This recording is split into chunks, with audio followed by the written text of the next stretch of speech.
Hi hello నమస్తే, welcome back to our channel. నేను మీ MC. Present మనతో సీనియర్ జర్నలిస్ట్ భరద్వాజ్ సార్ ఉన్నారు. సార్ నమస్కారం. సార్ నమస్తే. సార్ ఈ రోజు చూసుకున్నట్టయితే స్పీకర్ గా అనౌన్స్ చేశారు మన ఏపీలో.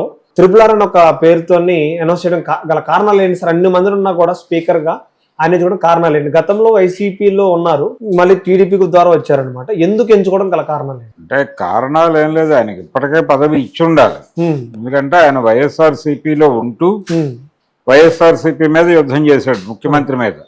ఆయన వైఎస్ఆర్సీపీలో సభ్యుడిగా ఉంటూ తెల్లారలేస్తే మా ముఖ్యమంత్రి అంటూ జగన్మోహన్ రెడ్డి మీద విరుచుకుపడేవాడు.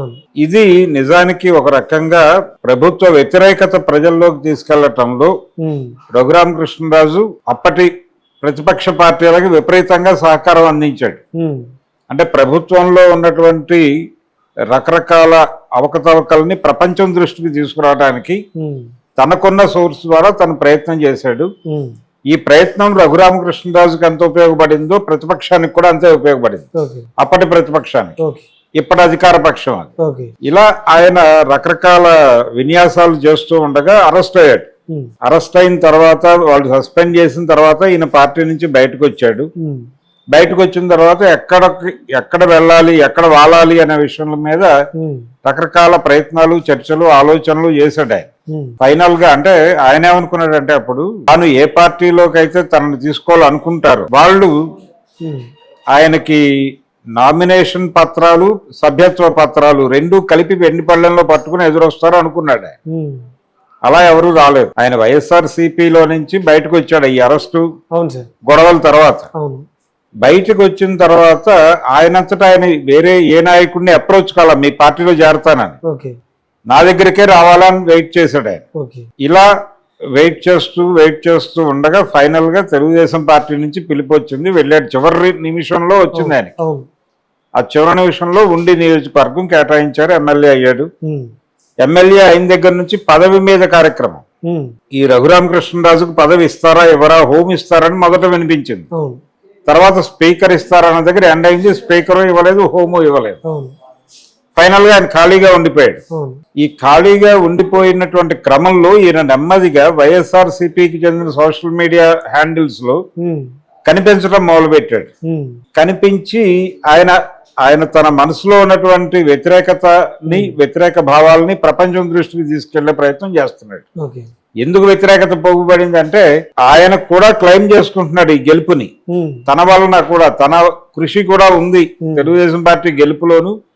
వైఎస్ఆర్సీపీ అవమానాల పాలు కావడం వెనకాలను తన పాత్ర ఉంది అనేది ఆయన ఫీలింగ్. రఘురామకృష్ణరాజు అంత కంట్రిబ్యూషన్ చేస్తే నాకు పదవి లేకపోవడం ఏమిటి అనేది ఒక కినుక ఉంది ఆయన.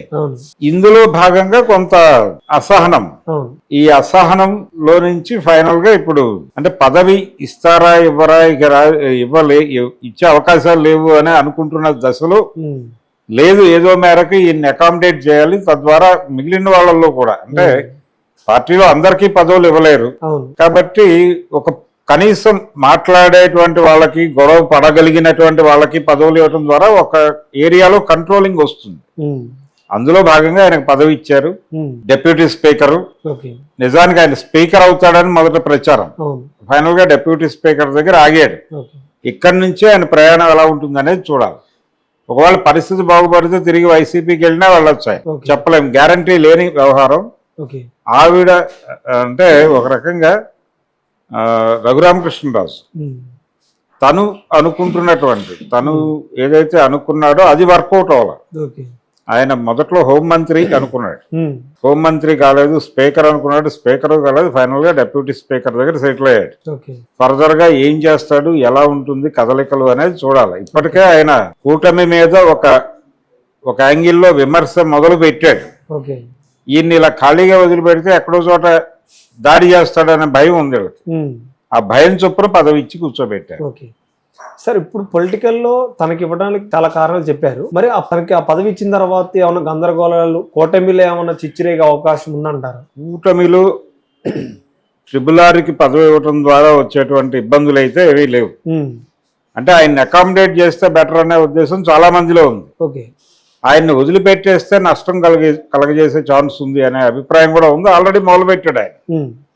మొదలుపెట్టాడు కాబట్టి నష్ట నివారణ చర్యల్లో భాగంగాను ఆయన్ని సాటిస్ఫై చేస్తే అలా ఉంటాడు కొంతకాలం అనే ఉద్దేశంతోనూ 6 నెలలు అయిపోయింది పాలన మొదలై. అవును. ఇప్పటికీ ఇప్పుడు ఈ 6 నెలల పాలనని ఆయన సమీక్షించడం మొదలు పెడితే చాలా ఇబ్బందులు ఎదురొస్తాయి. అవును. అందుకని కంట్రోల్ చేద్దాం అనే ఉద్దేశంతో కొంత ఒక అడుగు ముందుకేశారు. అయితే సార్ గతంలో తనకి రెండు విధాలుగా అంటే ఆ పదవులు ఇస్తాను కొన్ని చాలా విమర్శలు వచ్చినాయి, హోమ్ అని తర్వాత స్పీకర్ అని. అవును. ఆ రెండు ఇవ్వకపోవడం గల కారణాలు ఏమంటారు సార్ మరి?